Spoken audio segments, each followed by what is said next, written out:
ആ സിദ്ധു, എനിക്കകത്ത് തലയ്ക്ക് ഭ്രാന്ത് പിടിക്കുന്നു. അത് പിന്നെ ഓൾറെഡി ഉണ്ടല്ലോ.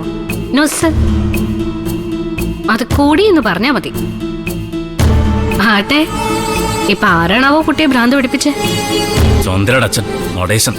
അച്ചോടാ, അപ്പനും മകളും അവിടെ കിടന്ന് പൂന്ത് വിളയാടുന്നതിന് ഞാൻ എന്ത് ചെയ്യാനാ വക്കീലെ? നമ്മൾ ഹെൽപ്ലെസ്. എന്നെ എന്തെങ്കിലും പറഞ്ഞാൽ എനിക്ക് ഇത്ര എരിയില്ലായിരുന്നു. ഇതിപ്പോ ദേവിക ഉന്നം വെച്ചാ അയാള് സംസാരിക്കുന്നത്. ഓ, എന്നെ ഹരിച്ചു കളയുന്നായിരിക്കും അല്ലേ? അയാള് ആസിഡ് ബൾബ് എറിയുന്നൊക്കെയാ പറയുന്നേ. ആഹാ, ഫാസ്റ്റ് ബോളർ നടേശൻ. കൊള്ളാം. അയാള് പനിനീര് കുപ്പിയിലാക്കിക്കൊണ്ട് വരട്ടെ സിദ്ധു. അല്ല വക്കീലെ, ഒരു സംശയം.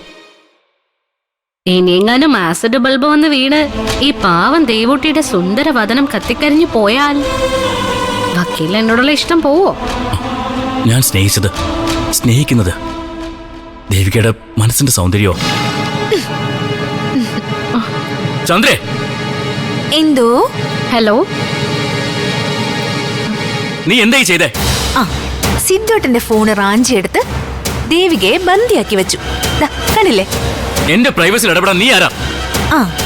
സിദ്ധോട്ടന്റെ കൂടെ ജീവിത അവസാനം വരെയുള്ള പെണ്ണ്. ഫോൺ താടി. ഫോണോട് തരാൻ. ജീവിതാവസാനം വരെ ഒപ്പം നടക്കാൻ വന്നേക്കുന്നു. ലോക അവസാനം വരെ നിന്റെ ആഗ്രഹം സാധിക്കത്തില്ല. എങ്കിലേ അവസാനിക്കാൻ പോകുന്നതേ ദേവികയുടെ ലോകമായിരിക്കും സിദ്ധോട്ട.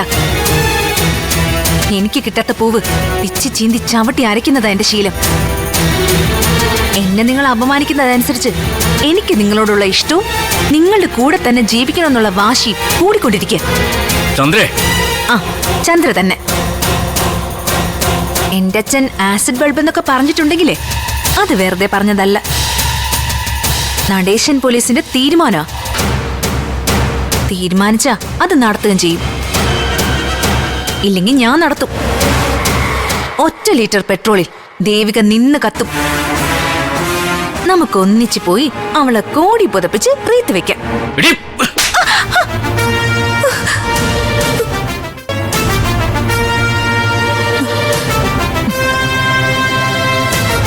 ഈ അടി ഞാനൊരു അംഗീകാരമായിട്ട് എടുക്കുക.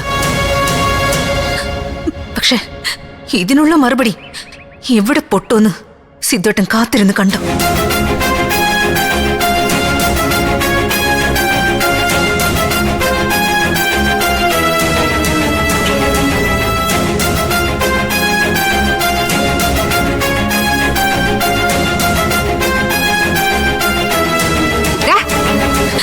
എന്താ പ്രേമേ? അച്ഛാ, ഇവനെ ചന്ദ്രമോളുടെ മുഖത്തടിച്ചിരിക്കുന്നു.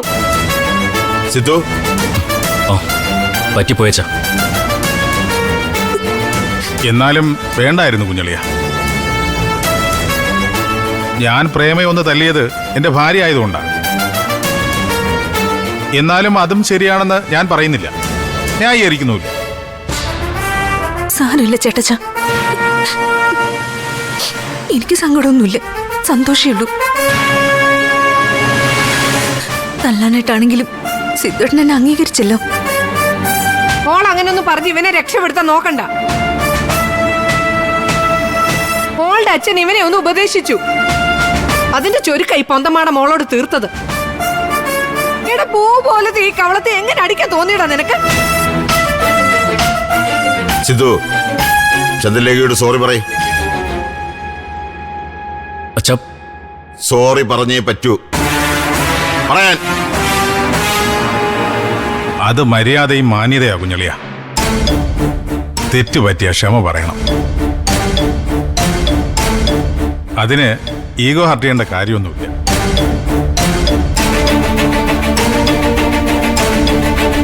സോറി. വേണ്ട സിദ്ധോട്ട, പ്ലീസ്.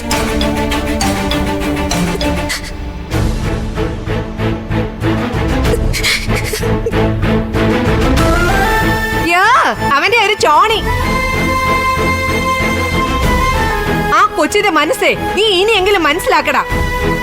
പട്ടുപോലത്തെ മനസ്സ്.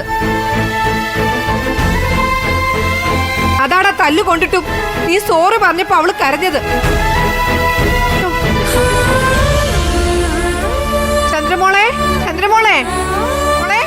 അളിയ, കണ്ണീരും കരച്ചിലും നാടകങ്ങൾ ഇങ്ങനെ ഇവിടെ തുടരും.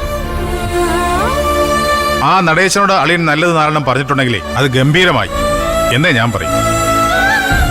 സിദ്ധു, ദേവിക വരുമെങ്കിൽ നീ ആ കുട്ടിയും കൂട്ടി ലോകത്തിന്റെ ഏതെങ്കിലും കോണിൽ പോയി ജീവിക്കേ. എന്റെ അനുഗ്രഹം എപ്പോഴും രണ്ടാൾക്കും ഉണ്ടാവും. ഈ വീട്ടിലെ മത്സരവും വഴക്കും എനിക്കും മടുത്തു സിദ്ധു. ഉറക്കത്തിൽ മരണം ആഗ്രഹിക്കുന്ന അവസ്ഥയിലാണ് ഞാൻ. അതാവുമ്പോ ആരോട് യാത്ര പറയണ്ടല്ലോ.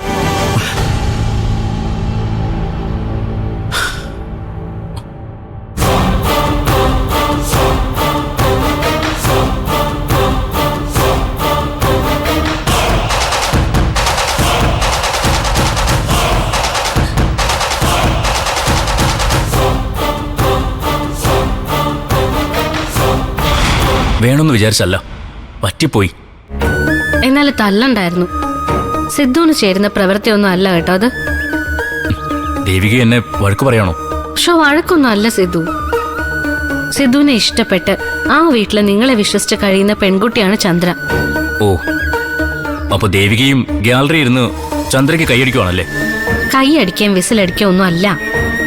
കാര്യം ഞാൻ പറഞ്ഞ. ഒരു കാര്യക്കാരി വന്നിരിക്കുന്നു, വിളിച്ച് എന്നെ വേണം പറയാൻ. ശരി ശരി, ചൂടാവാതെ വക്കീലേ. എന്നിട്ട് എന്തായി? ഭാവി അമ്മായിയപ്പൻ എന്ത് പറഞ്ഞിട്ട് പോയി? ഭാവി അമ്മായിപ്പനല്ല, ഗുണ്ട നടേശൻ. ഒരിത്തിരി ഭീഷണിയൊക്കെ മുഴക്കിട്ടാ പോയത്. സൂക്ഷിച്ച വക്കീലേ, യൂണിഫോംഡ് ഗുണ്ട എന്ന സർവീസ് റെക്കോർഡുകളിൽ അങ്ങേർക്ക് കിട്ടിയിരിക്കുന്ന വിശേഷണം. ദേവിക ഉള്ളപ്പോ എനിക്ക് എന്ത് പേടിക്കാൻ? വക്കീലേ, വക്കീൽ ഫോൺ വെച്ചേ. എന്നിട്ടേ ആ പെൺകൊച്ചിനോട് ചെന്ന് സോറി പറയാൻ നോക്ക്. ആ ശരി.